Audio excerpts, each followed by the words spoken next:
Hello everyone, I'm Jordan Lee, and in today's video, we're going to be talking about the Nicaraguan refugee crisis, as this is one of the worst migrant crises in the history of Central America, as we'll be discussing about how can one man's rise to power cause so many people to flee their homeland to other parts of the world to escape danger. I also spoke to a Nicaraguan refugee on his travels and his dangerous journey to the Americas based on what he faced while coming over to here. I also want to make a shout out to CNN, HLN, Fox, NBC News, and other news organizations to please watch this video, subscribe, like, and also reply back to me based on what they think, and you should all cover this news too, for everyone to watch.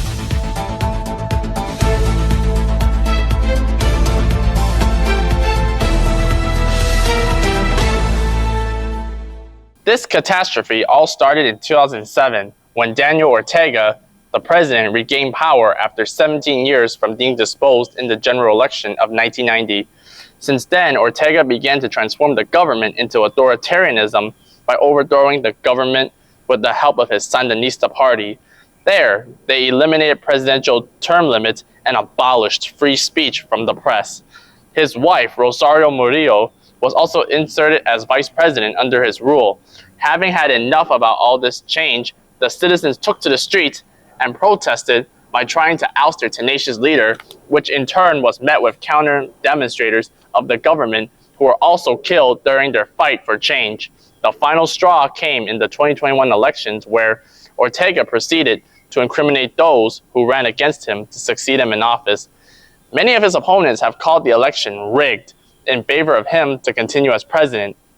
Seeing no end in sight, his oppressors and civilians have fled the nation to other places around the Americas. Some also had their citizenship revoked after their arrest, and they too have fled Nicaragua in order to avoid recapture and death. The now refugees fled the neighboring Costa Rica in hopes of making money and to live a better life, but the influx of asylum seekers has risen to a point where the migrants have overwhelmed the system. 165,000 refugees made their way to the U.S. borders, but were turned away if they had no documents to show for the immigration by the Biden administration. U.S. President Joe Biden has too banned Ortega from entering the USA in response to the unfair elections and mass exodus of refugees to other nations. The Americas have had issues since then, and COVID-19 has impacted the economy on ways to keep up the migrant security system. Political prisoners who the government expelled were surprisingly sent to Washington, D.C. with no citizenship at all. In the end, for those who braved harsh weathers, dehydration, starvation, and an abundance of diseases, have found themselves with little certainty for what the future does hold for them in the long run. I'm here talking to Ramiro Estanada, a Nicaraguan refugee who escaped Nicaragua to come here, and I want to ask you first, what was it like living under an authoritative government in Nicaragua? ¿Cómo fue para ti vivir en Nicaragua en un sistema autoritario? No hay democracia, no hay libertad de expresión. There's no democracy, there's no freedom of expression. Hay temor por la vida. There's fear for life. Y no hay derechos humanos.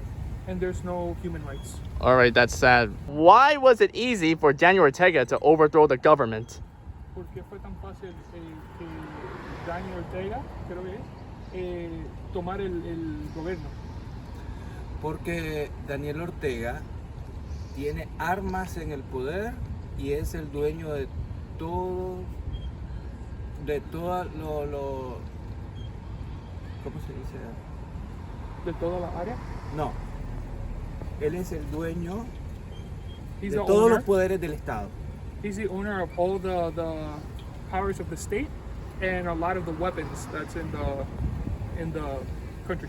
Is there anything you would like to say for those who were incriminated for using their freedom of speech and freedom of whatever they want to say that was bad about the government? Por usar su libertad de expresión al criticar el gobierno. What do you have to say to them for doing that? Para ellos que hicieron eso, que se expresaron, a los que están encarcelados. Ya, tenemos a uno principalmente ahora They have one primary one. que es el sacerdote católico Monseñor Álvarez. Monsignor Alvarez is a Catholic priest. Él está encarcelado y él mantiene su fe y él va a salir. He was in prison, he still maintains his faith, and he wants him to be able to be free. Sí, va a salir y él es un ejemplo a seguir. He's an example to follow. Él está preso solo por tener libre expresión. He's in jail just for having freedom of speech. Is there still good in humanity for those of you that have suffered? Do you really think there's still good in people today, the ones you encounter? ¿Tú crees que todavía hay bien en la humanidad, aunque hayan pasado por lo que hayan pasado? No, claro que no. Claro que no. Yo fui víctima. He feels like he was a victim. Yo fui víctima de abuso. He was a victim of abuse, Trauma. Soy operado de mi cabeza. He was surgery. He had head surgery. Por el gobierno. El gobierno by the government. The government. Me maltrató físicamente. The government abused him physically. I am so sorry to hear that, and my thoughts are with you. I'm glad you're feeling okay. Que es malo que perdón que haya pasado por eso y que se siente mal que haya pasado por todo eso. He says he has a valve that goes from his head to his stomach. What does that do? ¿Qué hace eso? Me causaron un trauma en el cerebro. It was because of the trauma on his head. Ya, por golpes. Because they struck him. Ya, entonces, me hicieron una cirugía, una válvula que me extrae todo el exceso que hubo acá y viene a morir. Okay, so he has a valve that brings all the excess of like stuff that was there, and it came out through this stuff. That is so sad, but thank you. Eso es triste. Okay, gracias por. Do you think Nicaragua will return to the way it was before the horrific regime? And if it does, will you go back one day eventually? ¿Crees que Nicaragua va a volver a ser lo que era antes? Y si piensas que sí va a mejorar, ¿tú volverías a mudarte a Nicaragua y a vivir allí? Claro que sí. Por supuesto que sí. Yes, of course. Siempre y cuando haya unidad. As long as there's unity.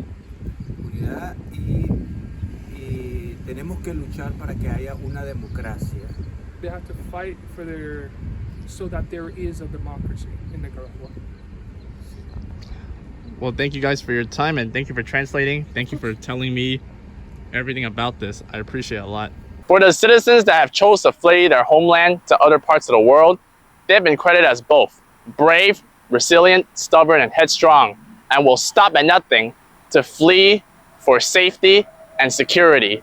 I personally would like to thank Ramiro Castaneda for giving me insight on his interview one-on-one, and I would also like to thank the translator, Ian Garstuy, for telling me by helping us speak on English and Spanish based on what was going on in his journeys.